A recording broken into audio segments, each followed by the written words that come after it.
Hi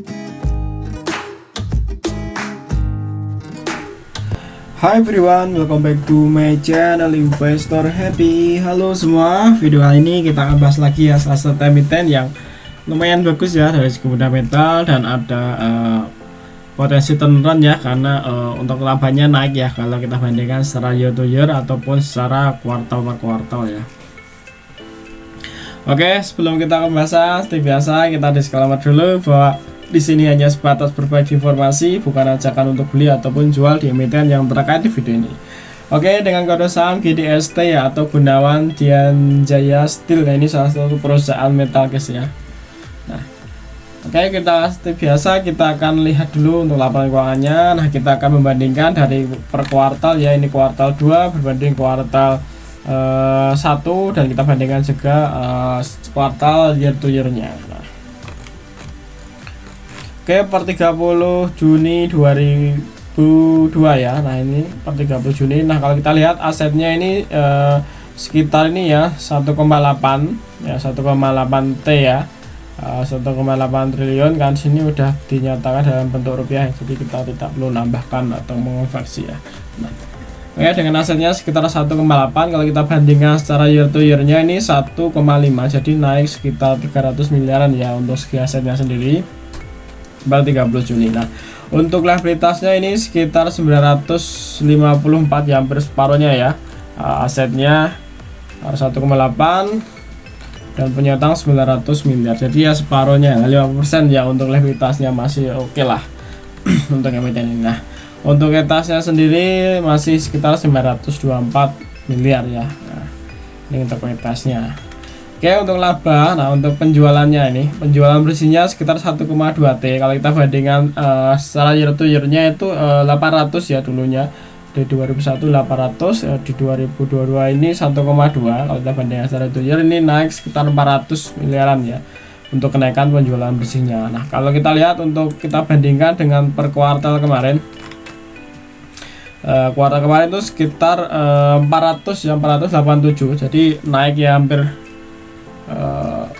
9% ya, karena sebelumnya 487 naik ke 1,2, hampir 90% ya guys ya. Untuk kenaikannya cukup bagus ya, ya bukan cukup bagus tapi bagus banget ya kenaikannya ya. Untuk labanya naik signifikan banget ya, ini secara per kuartal ya, ini karena ini per 31 Maret 22. Nah, untuk labanya sendiri masih sekitar ini ya 38 miliar untuk labanya per kuartal kemarin. Di kuartal 1 ya, sebelumnya atau di per 30 Maret.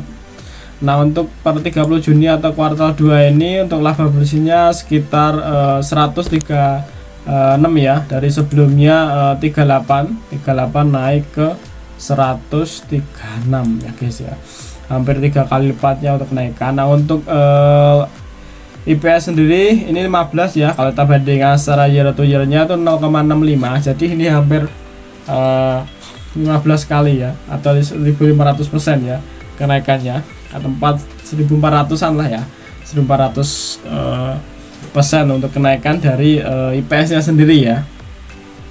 Nah, untuk kenaikan labanya ini sekitar dari 6 miliar naik ke 136 guys ya. Ya sekitar 20 ya, 20 kalinya. Ini untuk kenakan labanya ya. Oke, untuk cash flow-nya sendiri ini masih oke ya. Dari sebelumnya minus 50 miliar, ini udah positif ya, 236 miliar. Jadi bagus ya ini untuk emitennya ini. Jadi seperti ini potensi turun ya. Nah, oke, dari segi fundamental sepertinya udah bagus ya. Nah, kita lihat untuk pemegang sahamnya sendiri seperti apa. Nah, kalau kita lihat pemegang sahamnya ini ya, Gunawan ini pengendali ya, ini dia pegang sekitar 86%. Jadi ini sangat banyak banget ya. Terus treasury-nya tuh 8% ya. Terus berikutnya ada masyarakat 3%. Jadi kecil ya, masyarakat cuma 3%. Dan berikutnya ada Beton Jaya ini 1,94%. Nah, yang menarik tuh treasury guys ya. Jadi nanti kita masukin catatan aja. Nah, treasury ada selama data saya itu ketika nanti treasury didistribusikan ya, biasanya harga dinaikin ya, biasanya guys ya, tapi biasanya ya dari beberapa data saya itu cenderung ketika treasury dibagikan ke publik itu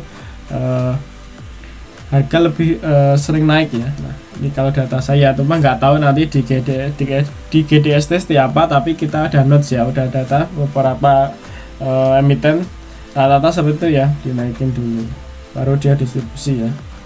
Nah, oke, untuk sebenarnya oke ya, masyarakatnya kecil, jadi potensi bikin ARA itu sangat mudah ya, dan bikin ARB juga sangat mudah. Tinggal kita pinter-pinter nari entry ternikmatnya ya, atau baiknya di mana. Nah, ini untuk segi pemegang saham nggak masalah ya, masyarakat masih sangat kecil ya, cuma 3% ya, bahkan di bawah 5%. Oke, untuk secara teknikal kita lihat ya, untuk teknikalnya sendiri hari ini close di 121 ya, atau turun 0,82%, minus 0,82% ya untuk penurunan. Sebenarnya udah naik tinggi ya, sebenarnya kalau kemarin Juni kemarin kita udah buka ini, kemungkinan akan dapat ini ya. Sayang baru sempat booking ini ya guys ya untuk videonya. Jadi nggak apa, nanti kita masukin note saja di kuartal kedua seperti apa, kuartal ketiga seperti apa. Kalau masih bagus potensi ya akan naik lagi ya. Karena kalau kita bandingkan secara per tahunnya ini lumayan paling bagus guys ya. Ini paling tinggi itu di 2018 ini yang paling tinggi ya, coba bentar. Ini yang paling tinggi itu di sini ya, per ini 2018 ya, Juni 2018. Nah, kita lihat nanti IPS-nya seperti apa dan kita bandingkan dengan harga IPS saat ini ya. Nah, ini ya.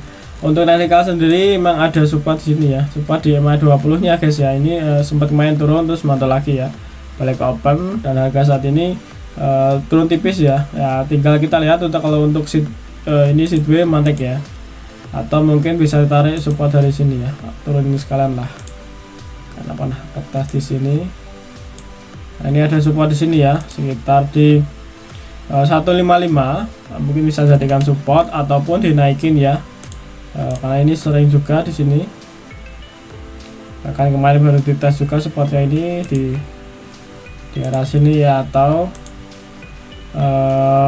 di area 118 ya, atau 118 ya. Nah, ini bisa jadikan supportnya. Kalau jebol bisa out ya, atau mungkin lebih di bawah lagi di 115 ya. Saat teman-teman nanti intinya di mana apa nunggu di area sini silakan ya. Dan jangan lupa nanti dicek dulu ya untuk per kuartal 3-nya seperti apa. Ini kalau kita lihat dua kuartal terakhir ini sangat bagus ya, IPS-nya dari 4 naik ke 15, jadi naiknya cukup signifikan ya guys ya untuk IPS-nya sendiri. Nah, kalau kita lihat histori ke belakang, memang sayang kurangnya ini belum bagi dividen ya. Di GST ini belum bagi dividen, sayangnya itu aja sih. Ini kurang bagusnya itu belum bagi dividen. Cuma kalau kita lihat dari segi pemegang sahamnya itu menarik ya, karena masyarakat sangat kecil, potensi ARA itu sangat mudah ya, dan potensi ARB juga sama sangat mudah banget. Nah, emiten GDST. Nah, kita lihat untuk IPS-nya kita bandingkan ya. Kata tadi yang paling tertinggi kan 2018 ya. Nah, kita lihat 2018 itu seperti apa ya. Ini udah GDST ya. Nah, kita lihat IPS-nya ini per kuartal 2 ini sekitar 10, 15 harusnya nih ya. Ini kurang update, dan ini benar-benar yang 4 ya. Nah, tadi 2018 ya, 18 kuartal 2. Jadi di arah sini ya. Bahkan di arah situ sebenarnya dulu minus ya, min 2,60 ya.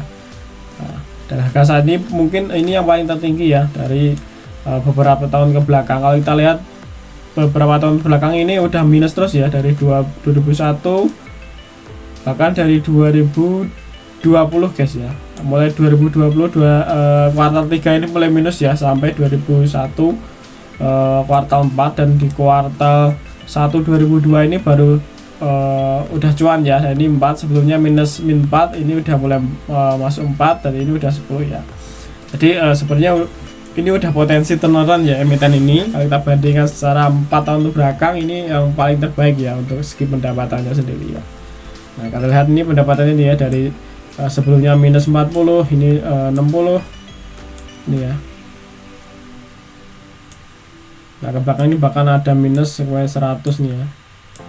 Nah ini 109 di kuartal 1 2020, dan ini udah hari ini udah cuan sekitar 9800 miliar ya. Nah, 98 miliar ya. Nah, cuannya situ. Untuk IPS sendiri ini ya, dari sebelumnya min 4 bisa naik ke 4 ke 15 ya. Nah, oke ya. Oke guys, untuk emiten ini dari segi fundamental oke ya, ini udah turnaround kinerjanya udah dari buruk udah ke bagus, dari belum cuan ke cuan ya. Sedikit labanya. Terus dari pegang saham juga sangat oke, karena masyarakat cuma 3%. Nah, jadi potensi dibikin ARA itu sangat mudah, dan juga bikin ARB juga sangat mudah ya. Tinggal nanti nyari area entry yang terbaik aja ya. Nah, oke, untuk EPS nya sendiri naik ya, naik tinggi. Cuma kekurangannya di emiten ini belum bagi dividen aja ya. Nah ini. Nah tinggal nanti kita pantau di kuartal ketiga setiap kalau bagus potensi akan naik lagi ya. Karena ini terbaik, kalau lihat labanya tadi dan EPS nya tadi terbaik selama 4 tahun terakhir ya. Ini yang paling baik hari ini. Nah segi EPS nya ya guys ya. Oke guys, untuk analisa GDST sekian ya. Nanti kalau ada pertanyaan ya silahkan tulis komentar. Kalau di request juga silahkan komentar ya. Kalau untuk emiten ini menarik untuk teman ya silahkan dimasukin playlistnya. Kalau tidak menarik ya abaikan saja. Oke, terima kasih nonton video ini. Sampai ketemu di video berikutnya. Happy cuan dan happy investor. Bye bye.